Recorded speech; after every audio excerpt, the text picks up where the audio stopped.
Video like जरूर कर लीजिए और ऐसे वीडियो लगातार फ्री में पाने के लिए चैनल को तुरंत सब्सक्राइब कर लीजिए और बेल आइकन को जरूर टैप कर लीजिए ताकि आगे भी सारे वीडियो आपको मिलते रहे। यूट्यूब में फॉलो करते हैं तो प्लीज ये वाला फ्री टेलीग्राम चैनल जरूर ज्वाइन कर लीजिएगा। सारे नोटिफिकेशन सारे अपडेट यहीं पे आते हैं, ध्यान रखिए। नमस्कार दोस्तों, स्वागत है आप सभी का मेरे YouTube channel R by study for civil services पे। तो दोस्तों अब शुरू करते हैं Uttar Pradesh special current affairs. ठीक है, अगर आप अपना APS का एग्ज़ाम देने जा रहे हैं या फिर RO का एग्ज़ाम देने जा रहे हैं या फिर आप PCS की तैयारी कर रहे हैं, आपके लिए देखिए यूपी स्पेशल पढ़ना बहुत ज़्यादा इंपॉर्टेंट है। तो इस वीडियो में हम देखेंगे जुलाई 2023 का करंट अफेयर्स। ये वीडियो हिंदी माध्यम के लिए है, इंग्लिश माध्यम के लिए भी अलग से अपलोड की जाएगी। तो चलिए शुरू करते हैं जुलाई 2023 के करंट अफेयर्स से। ठीक है, अगर आपको अपनी तैयारी और अच्छी करनी है तो आप देखिए हमारे स्टडी फॉर सिविल सर्विसेज के पेड ग्रुप को भी ज्वाइन कर सकते हैं। इस दिए गए नंबर पे आप कांटेक्ट कर सकते हैं। तो चलिए शुरू करते हैं। सबसे पहले जुलाई 2023 में जो भी नियुक्तियां हुई हैं, जो अपॉइंटमेंट्स हुई हैं, उनके बारे में देखते हैं। तो देखिए राहुल चौधरी की नियुक्ति हुई है गोवन संवर्धन और डेयरी विकास का ब्रांड एम्बेसडर के रूप में।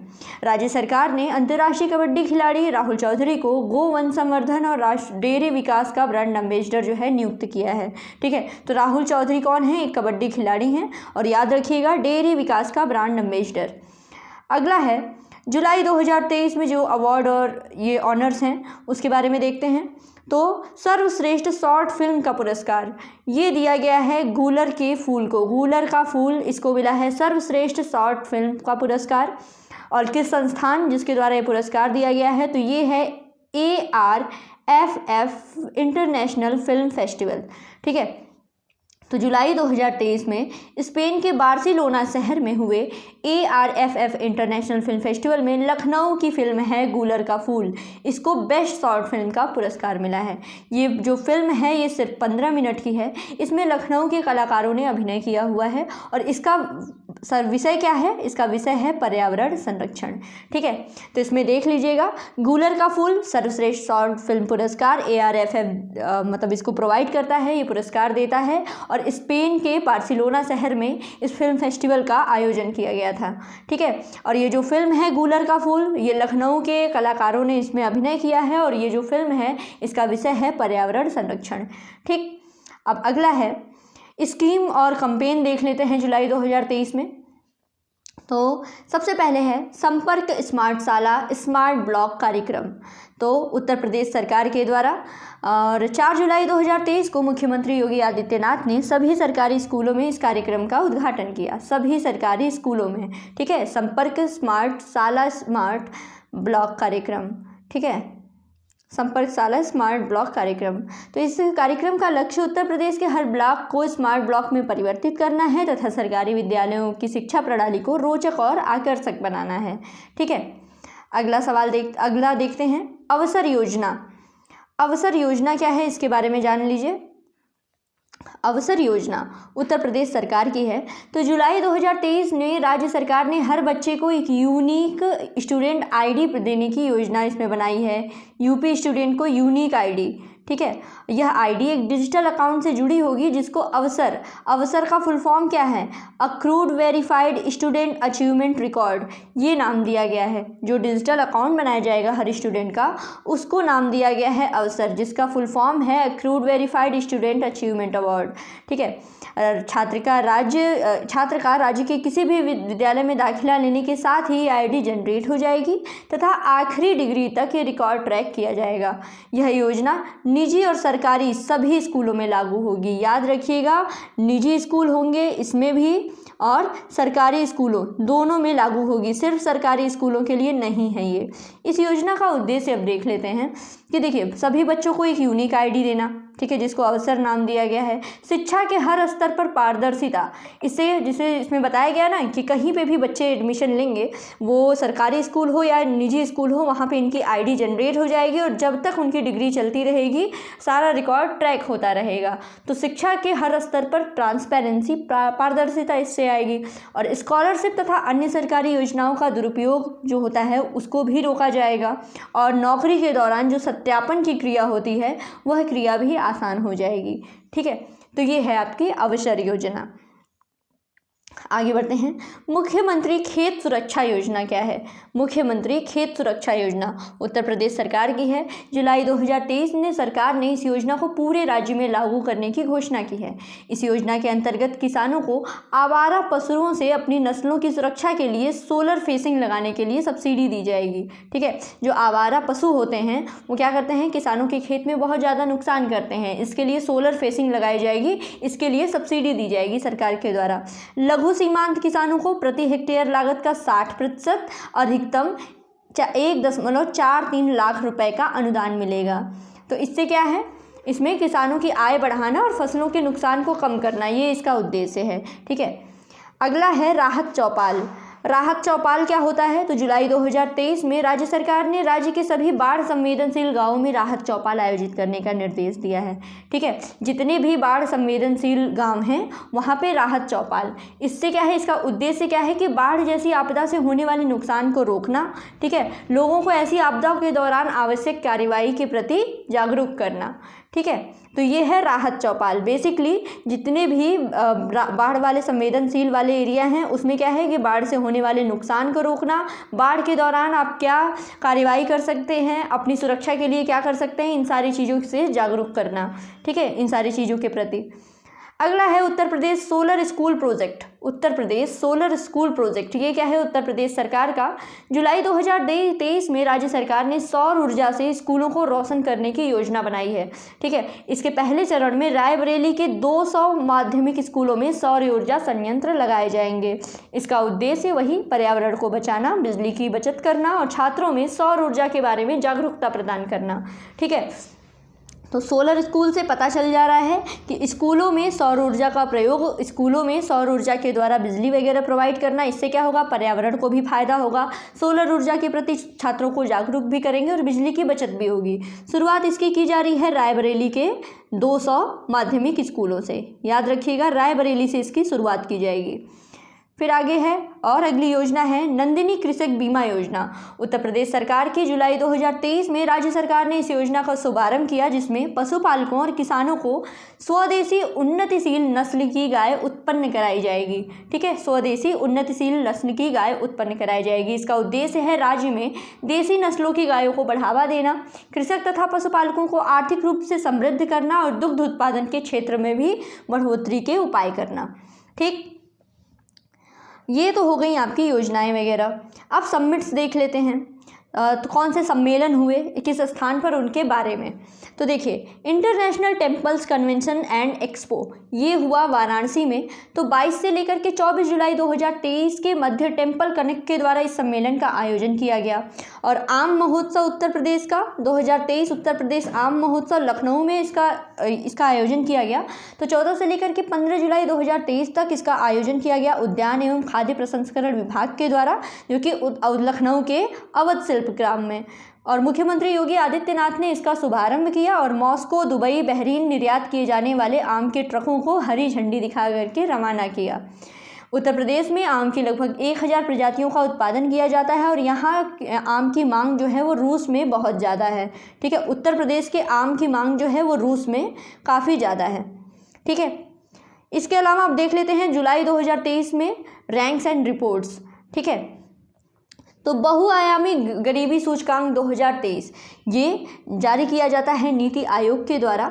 तो उत्तर प्रदेश में गरीबों की संख्या घटाने के मामले में पूरे देश में अव्वल रहा है, बहुत ही ज़्यादा इम्पॉर्टेंट। ठीक है, पूरे देश में उत्तर प्रदेश है जिसने गरीबों की संख्या घटाने में नंबर 1 रहा है। इसके बाद है बिहार, मध्य प्रदेश, उड़ीसा, राजस्थान, जो गरीबी दूर करने में प्रमुख राज्य रहे हैं। ठीक है, उत्तर प्रदेश की अगर बात की जाए तो उत्तर प्रदेश में सबसे अमीर 3 जिले कौन से हैं? उत्तर प्रदेश में सबसे अमीर 3 जिले हैं गाजियाबाद, लखनऊ और कानपुर। गरीबी की अगर बात की जाए तो सबसे इस बहुआयामी सूचकांक के हिसाब से सबसे अमीर 3 जिले उत्तर प्रदेश के रहे हैं गाजियाबाद, ठीक है, लखनऊ और कानपुर। और वहीं सबसे गरीब 3 जिले कौन से हैं? सबसे गरीबी की अगर बात करें तो सबसे गरीब है बहराइच, श्रावस्ती और बलरामपुर। ठीक है, तो याद रखिएगा, टॉप पे गाजियाबाद, लखनऊ, कानपुर, और सबसे गरीब सबसे नीचे में है बहराइच, श्रावस्ती और बलरामपुर। तो इसके बारे में और थोड़ा सा देख लेते हैं डिटेल। तो नीति आयोग ने सभी राज्यों की प्रगति के संबंध में बहुआयामी गरीबी सूचकांक 2023 की नवीनतम रिपोर्ट जारी की, और इस रिपोर्ट के अनुसार पूरे देश में गरीबी का प्रतिशत जो है वो 24.85 से घट करके 14.96% रह गया है। ठीक है, 14.96% लोग हमारे देश में गरीब हैं। उत्तर प्रदेश की रैंकिंग देख लीजिएगा, बहुत ज़्यादा इंपॉर्टेंट। एक तो गरीबी घटाने में अव्वल राज्य रहा है उत्तर प्रदेश। उत्तर प्रदेश के 3 अमीर जिलों में गाजियाबाद, लखनऊ और कानपुर है, और सबसे गरीब जिलों में है बहराइच, श्रावस्ती और बलरामपुर। अगली रिपोर्ट देखें, औसत वेतन रैंकिंग। ठीक है, स्टैटिस्टा नामक संस्था इसको जारी करती है। इस रिपोर्ट के अंतर्गत उत्तर प्रदेश भारत में औसत मासिक वेतन के मामले में सबसे ऊपर है। औसत मासिक वेतन की अगर बात की जाए तो इसमें उत्तर प्रदेश सबसे ऊपर है, उसके बाद है पश्चिम बंगाल और बिहार। यहाँ उत्तर प्रदेश का हमारे यहाँ मासिक औसत मासिक वेतन कितना है? 20,730 रुपये। ठीक है, इसके बाद है यूरोपीय देश स्विट्जरलैंड, दुनिया में सबसे अधिक औसत मासिक वेतन सैलरी के रूप में है। यहाँ पर टैक्स के बाद $6,187 यानी 5,11,112 रुपये लोगों के पास बचते हैं। उत्तर प्रदेश भारत दुनिया में 63वें स्थान पर है, जहाँ पर लोगों की औसत सैलरी $583 यानी 48,164 रुपये है। ठीक, तो ये तो हमने देख लिया कंप्लीट। ठीक है, तो अभी हमने क्या देख लिया दोस्तों? हमने देख लिया जुलाई 2023 जुलाई का उत्तर प्रदेश का करंट अफेयर्स। ठीक है, उत्तर प्रदेश का करंट अफेयर्स। अब हम देखने जा रहे हैं MCQ। ठीक है, अब आपको हम MCQ देंगे, आप उसको सॉल्व कीजिए और बताइए आपके कितने सवाल सही हुए हैं, कमेंट बॉक्स में ज़रूर बताइएगा। ऐसे ही अभी हम जुलाई करा रहे हैं, उसके बाद अगस्त, सितंबर, अक्टूबर, नवंबर, दिसंबर। ठीक है, सब कुछ आपको सारा मटेरियल दिया जाएगा, तो बस पढ़ते रहिए। आज से क्लासेस आपकी शुरू हो गई हैं। तो चलिए देखते हैं MCQ है। आज का पहला सवाल है आप लोगों के लिए, साथ में एक्सप्लेनेशन भी दिया गया है कि जुलाई 2023 में राज्य में कहाँ नए सॉफ्टवेयर टेक्नोलॉजी पार्क स्थापित करने की घोषणा की है। अभी पिछला वीडियो आपने जो पढ़ा था उसी पे MCQ है। ईमानदारी से कितने सवाल सही होते हैं कमेंट बॉक्स में बताइएगा। कहाँ नए सॉफ्टवेयर टेक्नोलॉजी पार्क करने की घोषणा की गई है? तो देखिए, आगरा और बरेली में। अभी आप लोगों ने पढ़ा कि राज्य सरकार ने आगरा, बरेली, गोरखपुर और वाराणसी में 4 नए सॉफ्टवेयर टेक्नोलॉजी पार्क स्थापित करने की घोषणा की है। ठीक है, फिर अगला सवाल है आप लोगों का, जुलाई 2023 में उत्तर प्रदेश के किस वन्य जीव अभ्यारण्य को डॉल्फिन अभ्यारण्य क्षेत्र घोषित करने की घोषणा की गई है? तो यह है चंबल वन्य जीव अभ्यारण्य, इटावा। इसमें क्या है कि डॉल्फिन को IUCN की रेड लिस्ट में संकटाग्रस्त यानी इंडेंजर्ड की श्रेणी में रखा गया है, और गंगा डॉल्फिन को वर्ष 2009 में भारत सरकार ने राष्ट्रीय जलीय जीव की मान्यता दी थी। ठीक है, तो इसमें क्या है कि जो चंबल वन्यजीव अभ्यारण्य इटावा है, इसको डॉल्फिन अभ्यारण्य क्षेत्र घोषित करने की घोषणा की गई है। और साथ में देख लिया IUCN की लिस्ट में डॉल्फिन क्या है? इंडेंजर्ड है, और 2009 में ये राष्ट्रीय जलीय जीव इसको घोषित किया गया था। फिर अगला सवाल, प्रधानमंत्री नरेंद्र मोदी ने 7 जुलाई 2023 को राज्य के किस रेलवे स्टेशन से 2 वंदे भारत एक्सप्रेस को ट्रेनों को हरी झंडी दिखाई? तो गोरखपुर रेलवे स्टेशन से। तो इसमें देख ले, पहली ट्रेन जो है वो गोरखपुर लखनऊ वंदे भारत एक्सप्रेस होगी, ये अयोध्या से भी गुजरेगी, और जो दूसरी क्या है, जोधपुर अहमदाबाद साबरमती वंदे भारत एक्सप्रेस है। ठीक है, तो गोरखपुर से 2 वंदे भारत एक्सप्रेस जुलाई 2023 में शुरू की गई।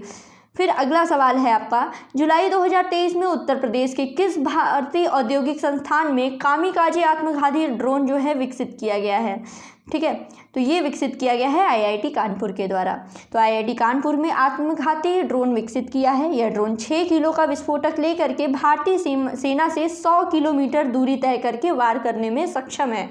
यह ड्रोन दिन और रात दोनों समय में उड़ान भर सकता है तथा एल्गोरिदम के हिसाब से खुद भी फैसला लेने में भी सक्षम है। ठीक है, आगे जुलाई 2023 में राज्य में जल परिवहन को बढ़ावा देने के बाद राज्य सरकार अब रोपवे परिवहन शुरू करने जा रही है। इसके संबंध में कौन सा कथन सही है? सबसे पहला कथन दिया गया है कि वाराणसी में ट्रैफिक जाम से निजात दिलाने के उद्देश्य से देश में पहली बार यातायात ट्रांसपोर्टेशन के लिए रोपवे संचालन शुरू होने जा रहा है। दूसरा है 18 माह में पूरा होने वाला यह रोपवे प्रोजेक्ट देश का पहला प्रोजेक्ट है जो शहरी परिवहन का हिस्सा होगा। तो दोनों स्टेटमेंट एकदम सही है। ठीक है, अगला सवाल, 13 जुलाई 2023 को राज्य के किस शहर को मैक यानी मल्टी एजेंसी सेंटर से जोड़ा जाएगा जो देश भर की खुफिया एजेंसियों से डायरेक्ट संपर्क करेगा? ठीक है, तो ये है कानपुर, इसमें सही ऑप्शन है। कानपुर को जोड़ा जाएगा सीधा मैक से। तो इसके बारे में और देख लीजिए, कानपुर शहर को मैक यानी मल्टी एजेंसी सेंटर से IB, INA, रॉ, ATS जैसी तमाम इंटेलिजेंस एजेंसियों से सीधे इस शहर से इनपुट साझा कर सकेगी। मैक की स्थापना की अगर बात करें तो 3 मई 1999 से 26 जुलाई 1999 के बीच कारगिल युद्ध के दौरान हुई थी और इसकी नोडल एजेंसी क्या है मैक की? IB। ठीक है, फिर अगला सवाल, जुलाई 2023 में किस अमेरिकी कंपनी की तकनीकी सहायता से राज्य के डिफेंस इंडस्ट्रियल कॉरिडोर के अलीगढ़ नोड में इस साल पिस्टल रिवॉल्वर कारतूस का निर्माण शुरू होगा? तो यह है स्मिथ एंड वेसन। ठीक है, अलीगढ़ के खैर तहसील के अंडला निर्माणाधीन डिफेंस कॉरिडोर में वेरिविन डिफेंस प्राइवेट लिमिटेड कंपनी अमेरिकी कंपनी स्मिथ एंड वेसन की तकनीक से पिस्टल, रिवॉल्वर, ये कारतूस वगैरह बनाए जाएंगे। याद रखिएगा, स्मिथ एंड वेसन क्या है? अमेरिकी कंपनी है। जुलाई 2023 में मुख्यमंत्री योगी आदित्यनाथ ने कहाँ गरीबों के मांगलिक समारोहों के भव्य आयोजन हेतु कल्याण मंडल के निर्माण का निर्देश दिया है? तो कल्याण मंडल कहाँ बनेगा? गोरखपुर में। ये क्या है, किससे संबंधित है? ये गरीबों के मांगलिक समारोहों के भव्य आयोजन हेतु है। ठीक है, और इसका मुख्यमंत्री योगी आदित्यनाथ ने इसके निर्माण के निर्देश किसको दिए हैं? गोरखपुर विकास प्राधिकरण GDA को दिए हैं। ठीक है, फिर अगला सवाल है, जुलाई 2023 में राज्य किस विश्वविद्यालय को एक नई पहल करते हुए जीवित साहित्यकारों पर भी PhD कराने का निर्णय लिया है? तो ये छत्रपति साहू जी महाराज विश्वविद्यालय। ठीक है, इसका राइट आंसर है।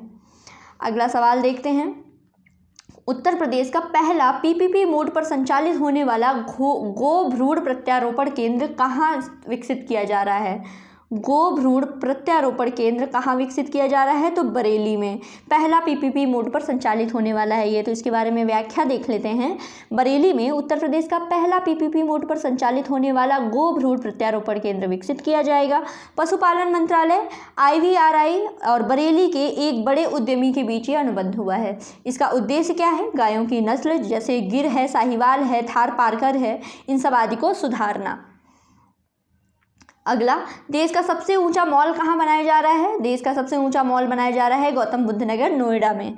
ठीक है, तो देश का सबसे ऊंचा मॉल नोएडा के सेक्टर 129 में साया ग्रुप द्वारा बनाया जा रहा है। ये 9 मंजिला मॉल 2025 तक तैयार हो जाएगा। सबसे ऊंचा मॉल रहेगा ये गौतम बुद्ध नगर नोएडा का। जुलाई 2023 में उत्तर प्रदेश में पहला अत्याधुनिक नागरिक सुविधा केंद्र बनकर तैयार हुआ है। कहाँ बनकर तैयार हुआ है? तो कानपुर में। ठीक है, अत्याधुनिक नागरिक सुविधा केंद्र में नगर निगम से जन्म प्रमाण पत्र, मृत्यु प्रमाण पत्र, दाखिल, खारिज, स्ट्रीट लाइट आदि की सुविधाएं सब कुछ एक जगह आपको मिलेंगी। अगला देखते हैं, जुलाई 2023 में उत्तर प्रदेश के किस जिला प्रशासन के द्वारा सुगम कांवड़ नामक ऐप लॉन्च किया गया? सुगम कांवड़ नामक ऐप जो है लॉन्च किया गया है मेरठ के द्वारा। फिर अगला है, 11 से 16 जुलाई के बीच राज्य में राष्ट्रमंडल भारोत्तोलन चैंपियनशिप की मेजबानी किस राजकीय विश्वविद्यालय ने की? ठीक है, तो गौतम बुद्ध विश्वविद्यालय के द्वारा इसकी मेजबानी की गई है। अगला सवाल, इस चैंपियनशिप में 20 देशों के 250 खिलाड़ी शामिल हुए। अब देख लेते हैं अगला सवाल।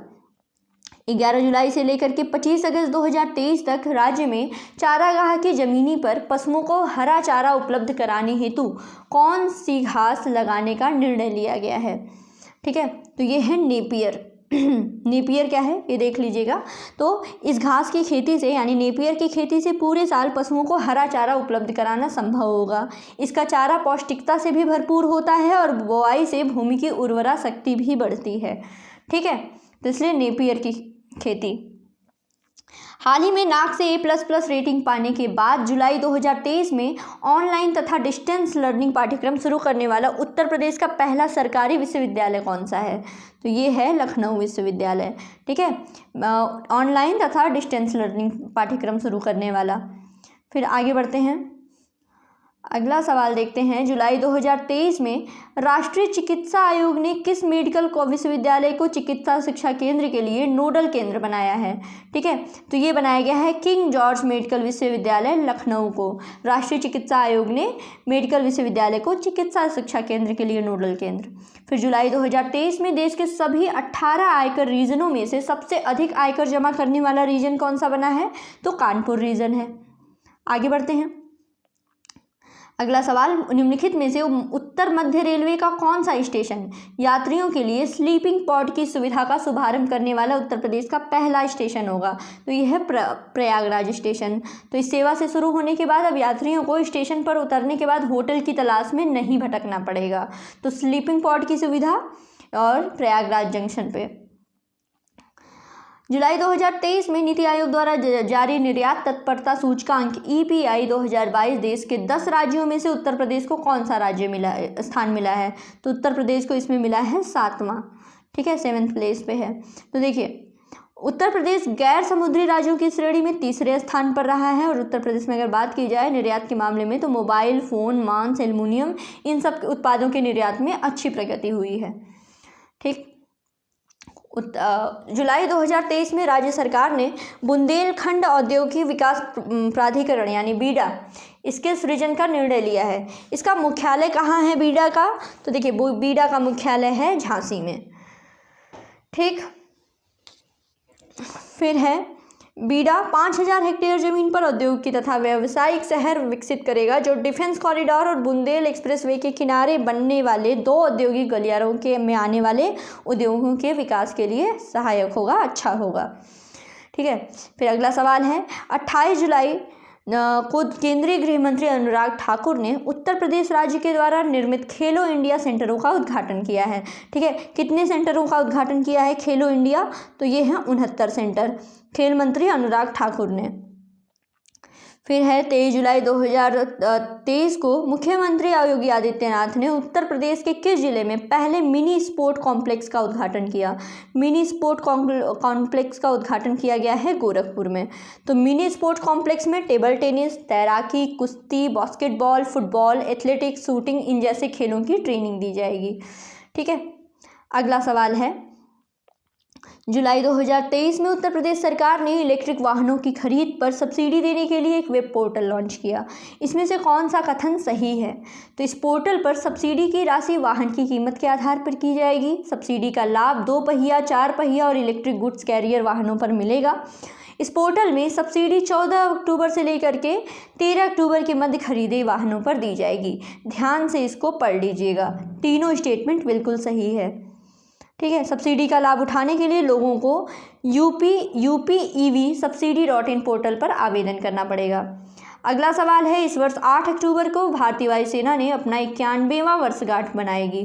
ठीक है, 8 अक्टूबर को इस दिवस को मनाने के लिए वायुसेना दिवस परेड तथा वायु प्रदर्शन का आयोजन भी किस जिले में किया जाएगा? तो ये किया जाएगा प्रयागराज में। ठीक है, परेड किया जाएगा, वायु प्रदर्शन किया जाएगा। किस लिए? क्योंकि भारतीय वायुसेना की 81वीं वर्षगांठ रहेगी 8 अक्टूबर को। ये हो चुका है अब फिलहाल।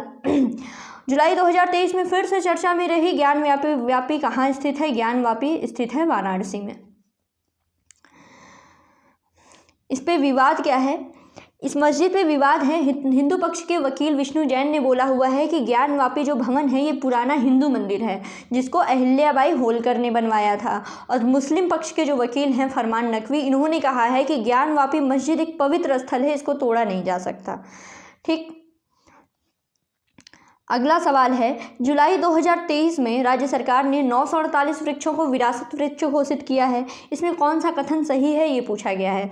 तो देखिए, इन वृक्षों को पूरे प्रदेश के 75 जिलों में से चुना गया है जिनकी आयु 100 साल से अधिक है और जिनका आध्यात्मिक, ऐतिहासिक और स्वतंत्रता आंदोलन से जुड़े लोगों से संबंध है। इसमें वाराणसी में सर्वाधिक 99 वृक्ष विरासत वृक्ष पाए गए और प्रयागराज में 53, हरदोई में 37। तो एकदम सही है। विरासत वृक्षों में बरगद, पीपल, आम, इमली, कैम, करील, कुसुम, खिरनी, समी, गम्हार, गूलर आदि 28 प्रजातियां जो हैं वो शामिल हैं। फिर है जुलाई 2023 में राज्य सरकार ने राज्य के सभी 677 नर्सिंग और पैरामेडिकल कॉलेजों की रेटिंग जारी की थी। कौन सा कॉलेज जो है इस सूची में, कौन सा जिला जो है शीर्ष पे रहा, तो कानपुर। ठीक है, आगे देखते हैं। जुलाई 2023 में उत्तर प्रदेश ने खुद का रेवेन्यू कोड ऐप जो है लॉन्च किया है। रेवेन्यू कोड ऐप, ऐसा करने वाला उत्तर प्रदेश कौन सा राज्य बन गया है, तो दूसरा राज्य। इस ऐप को कानपुर के एसडीएम ऋषभ वर्मा ने बनाया है। इसमें रेवेन्यू कोड के सभी 16 चैप्टर, 234 सेक्शन तथा हिंदी और अंग्रेजी दोनों भाषाओं में ये उपलब्ध है। इस तरह का पहला खुद का रेवेन्यू कोड ऐप लॉन्च करने वाला पहला राज्य कौन है, महाराष्ट्र है। ठीक है, महाराष्ट्र है। दूसरे नंबर पर है उत्तर प्रदेश। आगे देखते हैं। जुलाई 2023 में राज्य सरकार ने प्रदेश के मूल निवासी खिलाड़ियों को लाभ पहुंचाने के उद्देश्य से एक नया खेल साथी पोर्टल लॉन्च किया। ठीक है, किस लिए, जो भी मूल निवासी खिलाड़ी हैं उनको लाभ पहुंचाने के लिए। तो कौन सा कथन सही है ये पूछा गया है। तो सबसे पहले दिया गया है कि इस पोर्टल के माध्यम से खिलाड़ी ऑनलाइन पंजीकरण कर सकते हैं, अपना अधिवास, खेल, व्यवसाय, शैक्षणिक और अन्य प्रासंगिक विवरण दर्ज कर सकते हैं। इस पोर्टल के माध्यम से खिलाड़ी प्रदेश सरकार से पुरस्कार प्राप्त करने के लिए नामांकन भर सकते हैं। साथ ही साथ वित्तीय सहायता है, मासिक पेंशन वगैरह है, ये सब भी प्राप्त कर सकते हैं। तो दोनों जो है वो सही है बिल्कुल खेल साथी पोर्टल के बारे में। अगला सवाल, जुलाई 2023 में उत्तर प्रदेश सरकार ने किस राजकीय एक्सप्रेसवे के किनारे 7 नए औद्योगिक गलियारे बनाने की घोषणा की है। तो एक तो पहले पूर्वांचल एक्सप्रेस और बुंदेलखंड एक्सप्रेस दोनों के किनारे प्रत्येक गलियारे में 100 एकड़ जमीन अधिग्रहित और 500 करोड़ रुपए का बजट आवंटित किया गया है। इसका उद्देश्य औद्योगिक के विकास को बढ़ावा देना और राज्य में रोजगार के अवसर को पैदा करना है। ठीक है, अगला सवाल देख लीजिए। आखिरी सवाल है कि जुलाई 2023 में राज्य के किस विश्वविद्यालय में देश का पहला ट्रांसजेंडर सेल जो है स्थापित किया जाएगा। तो काशी विद्यापीठ में। इस सेल का उद्देश्य ट्रांसजेंडर छात्रों के शैक्षिक स्तर को मजबूत बनाना और उनके लिए शैक्षणिक माहौल को अनुकूल बनाना और दुश्वारियों का समाधान करना है। तो बस इस वीडियो में इतना ही। अब हमने कवर कर लिया अपना कंप्लीट यूपी स्पेशल जुलाई 2023 का। ठीक है, जुलाई 2023 आज कंप्लीट होता है। इसी तरह डेली हम एग्ज़ाम आते आते आपका कवर करा देंगे 6 महीने का। ठीक है, तो बस ऐसे ही पढ़ते रहिए, चैनल पे अपडेटेड रहिए। Thank you so much.